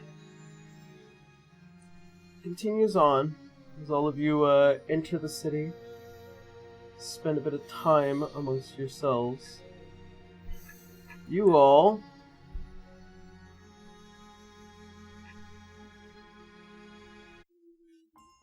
find yourselves currently within the city and preparing to have what looks like to be a small feast being prepared for what has been the first time in a long time that the story has been told within Sansabar.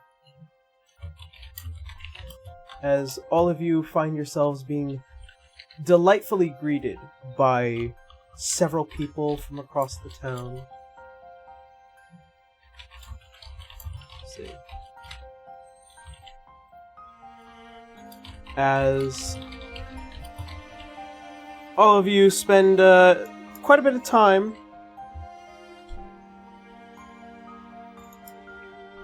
food is handed out, stories are being told. All of you begin to celebrate as all of you are being invited by bards from across this town to dance. Citra is not the most elegant, but she'd definitely enjoy it. Yeah.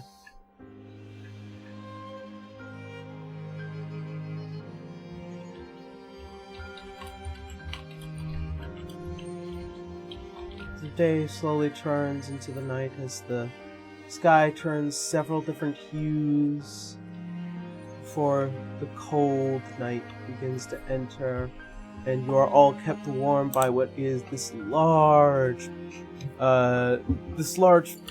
pyre that is made for the center of the city. As the singing and the dancing continues, the party and the merrymaking is just ever so prevalent. See, almost as if, like, the tall deadwood trees also begin to sway and move to the music.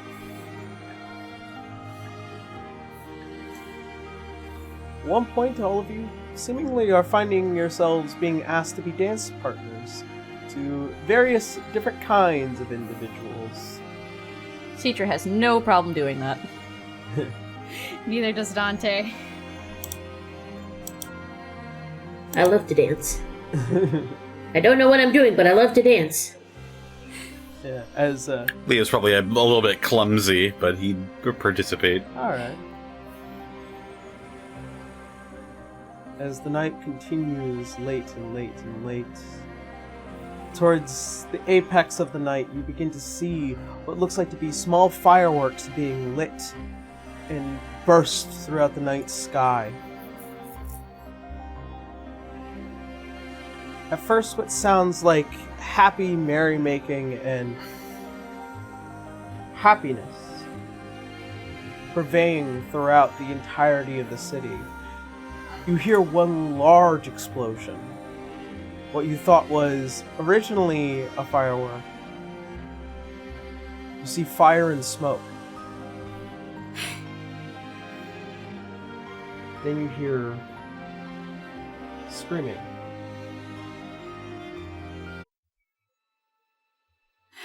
As all of you begin to turn your heads in slight confusion. What was that? That didn't sound good. Dante's gonna immediately summon Virgil. Virgil, I'm gonna need you to find out what that was. As Virgil immediately takes to the sky as many of the people here begin to kind of look and surround in slight confusion. Citra's contemplating whether or not to join Virgil at this point. I'm running off. Alright. Dante's gonna turn to, like, the people who are kind of confused, looking around. He's like, "Everybody, I think it's best you move inside." Yeah, if some of them actually turn away a bit, she will actually join Virgil. She'll just look at the rest of the group. I'll be back, and she'll just, the wings and take off. Leo's gonna get to a high point. He'll like climb a house to see if he can get a better vantage point. Okay. And what are you doing, Burra? I'm helping Dante. Alright.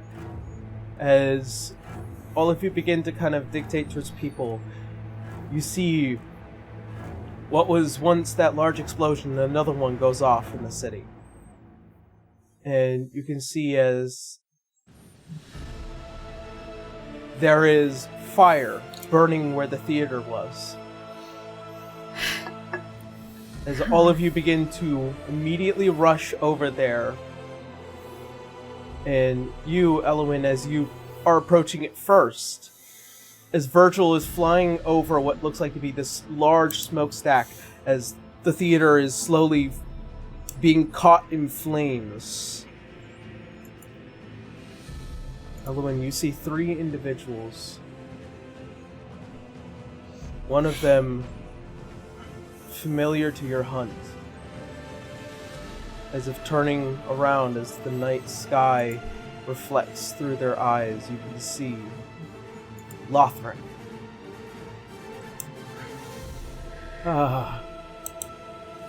Oh, it's been so long. I promise you this time I brought friends. As you see, climbing out from the rafters, what are these half-spider, half-drow individuals slowly climbing down from atop. These Drider-like creatures. Immediately go into my, just like erupt into my starry forms. The archer. Seriously. All of you versus us. I promise you, your hunt will not be successful as it was in the last. Rod leaves and attacks him. You are still helping out Dante. I'm sorry. Fuck. Like, it's instinct. I just want to shut him up. Citra's up above, so she could strike from above. Yes. And Dante... Does Dante see this through Virgil? Yep. Yeah, Right. if Citra is seeing this and this guy's summoning all these nasty things, she's just gonna throw a chill touch at 120 feet away. Alright. Well then. Given the nature that combat does go on for quite a bit, and we are a bit low on time, we'll have to pick this up next week. No! Yep. Alrighty. As all of you will face the Red Hour, as well as this Lothric individual. As we will find out more next episode. It is time to kill. Yep. Oh yeah. I pulled out some very old miniatures I bought years ago for this. Oh shit. Yep. Yeah. Alrighty. Well, with that being said, that's where we're going to go ahead and end tonight's episode. A little earlier than usual, but that's fine by me, because next week, something special. Woo! Alrighty. So, that being said, before we head off for the night, we're going to go ahead and jump on into some very quick announcements. And then we'll go. Yeah. I don't really have any announcements this week on my end, mainly because I can't really do much of anything. I was sick this week. So yeah, that's it for me. Blue, how you now? I am not sick now. But yeah, I don't really have much going on right now either. I'm just finishing more commission work, and we'll have some pictures to post soon now that I can eventually release these. Yeah. That's all I got. I'm sorry, there's not much else going on. No, it's fine. It had to be a short episode. I know. But I'm glad I was able to do what we did. Oh, I guess there is one thing I can announce. The one thing I can say is a thank you. So in case you guys heard the audio, which I was really happy to have shown, or for all of you to hear, I want to give a huge shout out to my friend Joe Catanello, aka Joe Cat, Caitlin Elizabeth, or Boobs McBolrog, I believe is how it's pronounced, who played Sahanine. I want to give a huge shout out to Shakira Dunn, otherwise Seer of the World, I believe, as both me and Daito know. And as well as my girlfriend Kendra, who played Nera. It was so good. Yeah. So Joe played Ahmen'Ra, Miss Elizabeth played Sahanine, Miss Dunn had played Erithus, and Kendra played Nera. So it was super awesome to organize something like that, and being able to use that as a medium to portray this scenario, which I thought was really, really cool, and I'm super excited to do it again, hopefully in the future. But I want to give a huge shout out to our wonderful friends who continue to show some love for this project. So hopefully we'll be hearing them again in the future. Yeah, That was so good. That was really cool. It was. It very cool and it inspired me. I might do that same thing sometime. yeah, it's super. Audio drama. Yeah, which is actually what I named it. It's super cool to use certain methods when it comes to using D&D as a medium to be able to tell different stories in certain ways. But yeah. Yeah, that's all I was able to really announce. So, Connor, you go on ahead. Sorry about that. All right. Distortion Devil. They can find me on Twitter, Twitch, and YouTube.com/Distortion Devil. I stream Tuesdays, Fridays, Saturdays, and Sundays. I am also currently in production of a new subclass for the Ranger called the Reaver Conclave. Hey. It's sort of my answer to the Phantom Rogue. Where you channel the power of the ethereal plane to reap your enemies' souls. Ooh. Very nice. I can't wait to see it.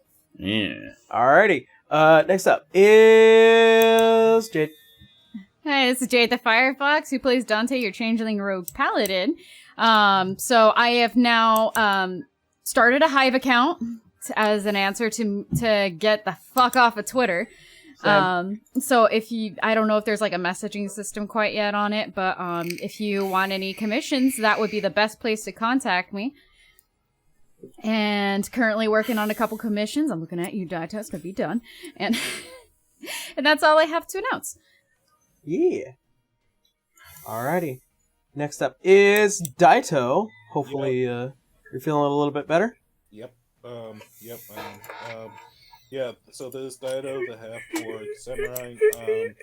Right now, I'm getting back into streaming again. I couldn't stream for the past couple of days because my computer kept black screening, but I fixed that. So I'm streaming Mondays, Wednesdays, and Saturdays. Monday, I am streaming more of my run-back Nuzlocke stream, in which I'm going to try to fight Nessa again, and hopefully do an actual animation involving her. Revenge. And then Wednesday, either Xenoblade Chronicles 3 or another Nuzlocke thing. And then Saturday, I'll be streaming more of my Pokemon, my Dragon Ball Gohan vs. PE devlog.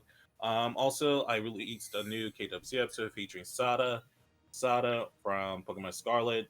So hopefully you'll be able to see that right now.